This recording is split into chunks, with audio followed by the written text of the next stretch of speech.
Jadi guys, ini hari kedua mencari. Di sini sudah bersama narasumber. Halo sobat jalan sekali. Jadi guys, ini hari kedua.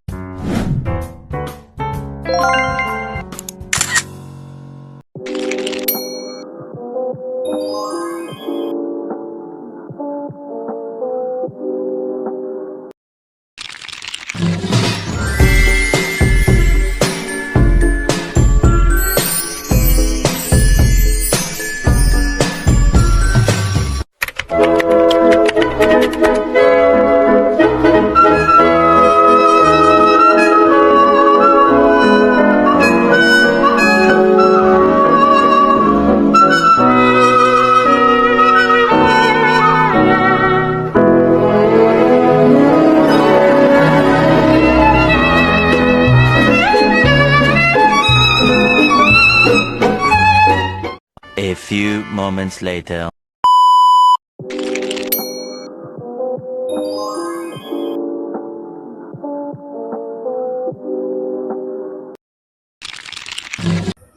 Jadi guys, ini hari kedua mencari narasumber untuk wawancara. Soalnya dari kemarin kan terdapat. Jadi ini mencari part 4. Bye. A few moments later. Baik, saya di sini sudah bersama narasumber saya dengan kakak siapa? Kakak Arsi. Iya kakak Asih.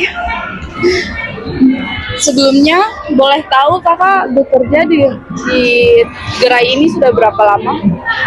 Udah setahun. Oh sudah setahun, lumayan lama ya kak? Iya kak.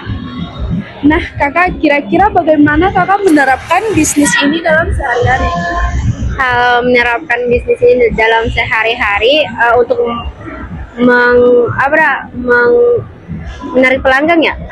Kalau untuk menarik pelanggan itu setiap pelanggan yang berjalan itu kami menawarkan, contohnya kayak ayo kak beli dengan harga murah, ada diskon kakak, kayak gitu kak.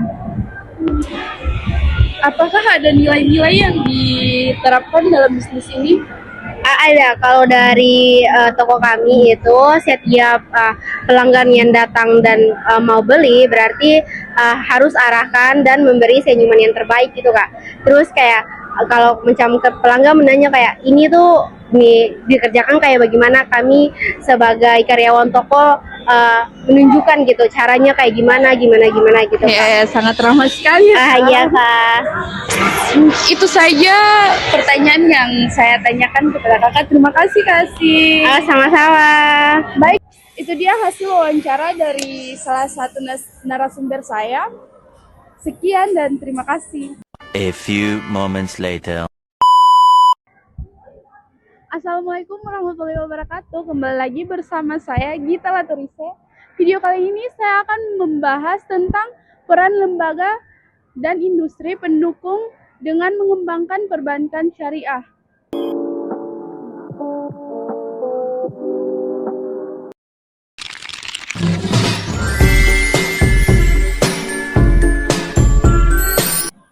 Penerapan bisnis dalam ekonomi syariah. Bisnis dalam ekonomi syariah tidak hanya bertujuan untuk memperoleh keuntungan finansial, tetapi juga menekankan nilai-nilai moral, etika, dan tanggung jawab sosial yang sesuai dengan prinsip Islam. Prinsip utama dalam ekonomi syariah adalah material dan spiritual, sehingga aktivitas bisnis menjadi bagian dari ibadah dan kontribusi untuk kebaikan masyarakat. Ada beberapa prinsip utama yang menjadi pedoman dalam menjalankan bisnis syariah. Yang pertama ada kejujuran atau sidik. Pelaku bisnis harus jujur dalam menyampaikan informasi tentang produk atau jasa yang ditawarkan. Tidak boleh ada unsur kebohongan atau manipulasi. Yang kedua ada keadilan atau adil. Dalam setiap transaksi, pelaku bisnis harus berlaku adil, baik kepada pelanggan, karyawan maupun mitra. Harga yang ditetapkan harus wajar tanpa unsur eksploitasi. Yang ketiga ada transparansi atau tabayun. Pelanggan berhak mengetahui informasi yang lengkap dan jelas tentang produk, termasuk kelebihan dan kekurangannya.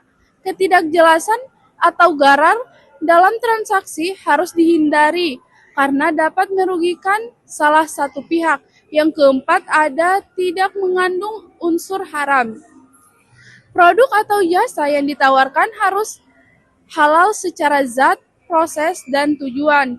Yang kelima, ada niat ibadah. Setiap aktivitas bisnis harus dilandasi niat untuk mencari ridha Allah. Keberkahan menjadi tujuan utama, bukan sekedar keuntungan duniawi. Ada beberapa cara dalam menerapkan perspektif ekonomi syariah dalam bisnis. Yang pertama, mengutamakan pelayanan yang baik. Dalam Islam, pelayanan terbaik adalah bentuk ihsan, yaitu memberikan yang lebih dari sekedar kewajiban. Contohnya, menyapa pelanggan dengan ramah, mendengarkan kebutuhan mereka, dan menawarkan solusi yang sesuai. Yang kedua, menjaga amanah. Pelaku bisnis harus menjaga kepercayaan yang diberikan pelanggan. Jika ada kesalahan atau kerusakan pada produk, maka tanggung jawab harus diambil dengan memberikan penggantian yang adil. Yang ketiga, ada menghindari riba dan garar. Sistem pembayaran dalam bisnis syariah harus bebas dari unsur riba atau bunga dan garar atau ketidakjelasan. Sebagai contoh, jika menjual barang secara cicilan, harga dan jangka waktu pembayaran harus dijelaskan secara transparan dari awal. Yang keempat, ada promosi yang etis dan edukatif. Promosi dalam bisnis syariah harus berdasarkan fakta dan tidak berlebihan.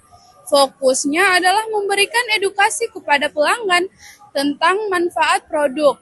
Hindari janji-janji palsu atau teknik manipulasi yang membuat pelanggan merasa terpaksa membeli. Yang kelima, ada mengutamakan maslahat. Setiap keputusan bisnis harus mempertimbangkan kemaslahatan bagi semua pihak yang terlibat, baik konsumen, karyawan, maupun masyarakat secara umum. Yang berikut ada analisis cara yang dilakukan oleh SPG. Dalam kasus SPG yang menarik perhatian pelanggan, langkah seperti menyambut pelanggan dengan ramah dan menawarkan produk adalah hal yang baik. Namun, dari sudut pandang ekonomi syariah, pendekatan ini harus dievaluasi berdasarkan beberapa prinsip. Yang pertama, ada kejujuran dalam informasi. Tunggu, Afi, kita pemati. Yang pertama, ada kejujuran dalam informasi. SPG harus menjelaskan kualitas barang dengan fakta yang akurat. Jika produk seperti casing HP terbuat dari bahan tertentu yang tidak memiliki kelebihan seperti tahan lama, maka keunggulan ini harus dijelaskan tanpa melebih-lebihkan. Contoh penerapannya, casing ini terbuat dari bahan silikon berkualitas yang fleksibel dan tahan terhadap goresan. Namun seperti produk silikon lainnya perlu perawatan agar tidak berubah warna jika terlalu sering terkena sinar matahari langsung. Yang kedua, ada transparansi terhadap kekurangan produk. Selain menjelaskan keunggulan, penting juga untuk memberikan informasi mengenai keterbatasan produk. Hal ini memberikan rasa percaya kepada pelanggan bahwa bisnis Anda mengutamakan keterbukaan. Yang ketiga, adab dan etika pelayanan. Menyambut pelanggan dengan salam dan senyuman adalah hal penting dalam Islam. Layanan yang ramah, santun, dan tidak memaksakan mencerminkan nilai ihsan, yaitu memberikan yang terbaik dalam pelayanan. Contoh penerapannya, kalau ada yang kurang jelas boleh tanya saja ya, kami senang membantu. Yang keempat, ada menghindari manipulasi. Dalam Islam, promosi produk tidak boleh mengarah pada kebohongan atau manipulasi, seperti mengklaim barang sebagai yang terbaik di pasaran tanpa pembuktian. Fokus harus pada menyampaikan manfaat nyata dari produk. Yang berikut ada rekomendasi perspektif bisnis dalam ekonomi syariah. Yang pertama, mengutamakan maslahat. Dalam ekonomi syariah, tujuan utama bisnis adalah memberikan manfaat kepada konsumen dan masyarakat. Produk yang dijual harus bermanfaat, berkualitas, dan tidak merugikan pelanggan. Yang kedua, menjaga hak-hak konsumen. Pelanggan memiliki hak untuk mendapatkan informasi yang jujur dan jelas. Menyesatkan pelanggan baik melalui informasi yang tidak akurat atau cara pemasaran yang berlebihan bertentangan dengan prinsip Islam. Yang ketiga, ada niat ibadah dalam bisnis. Setiap aktivitas bisnis harus diniatkan sebagai ibadah kepada Allah Subhanahu wa taala. Hal ini mencakup memberikan layanan terbaik kepada pelanggan sebagai bentuk amal saleh. Contoh niatnya, saya berjualan untuk membantu orang lain, memenuhi kebutuhannya dan mencari keberkahan rezeki dari Allah Subhanahu wa taala. Yang keempat, ada promosi yang beretika. Promosi harus fokus pada memberikan edukasi kepada pelanggan, bukan hanya memberikan mereka untuk membeli. Dalam konteks casing HP, promosi bisa mencakup penjelasan mengenai fungsi perlindungan casing terhadap kerusakan perangkat. Yang kelima, mengutamakan tawakal dan ridha. Setelah usaha maksimal dilakukan, hasil akhir diserahkan kepada Allah. Dengan demikian, bisnis tetap berjalan dalam suasana keikhlasan dan rasa syukur. Yang berikut ada contoh menyampaikan yang sesuai dengan ekonomi syariah. Yang pertama, salam dan sapaan ramah. Assalamualaikum, selamat datang. Ada yang bisa kami bantu hari ini? Yang kedua, penjelasan produk yang jujur dan edukatif. Contohnya, casing ini cocok untuk melindungi ponsel Anda dari goresan dan benturan ringan. Selain itu, desain fleksibel sehingga mudah dipasang dan dilepas. Kami juga menyarankan untuk memberikan casing secara berkala agar warnanya tetap bagus. Yang ketiga, pendekatan tanpa paksaan. Contohnya, kalau masih ragu atau ingin mempertimbangkan, kami tidak masalah. Silahkan lihat-lihat dulu, ya kami siap membantu kapan saja. Nah, ada beberapa keuntungan dari menerapkan prinsip syariah dalam bisnis. Yang pertama, membangun kepercayaan pelanggan.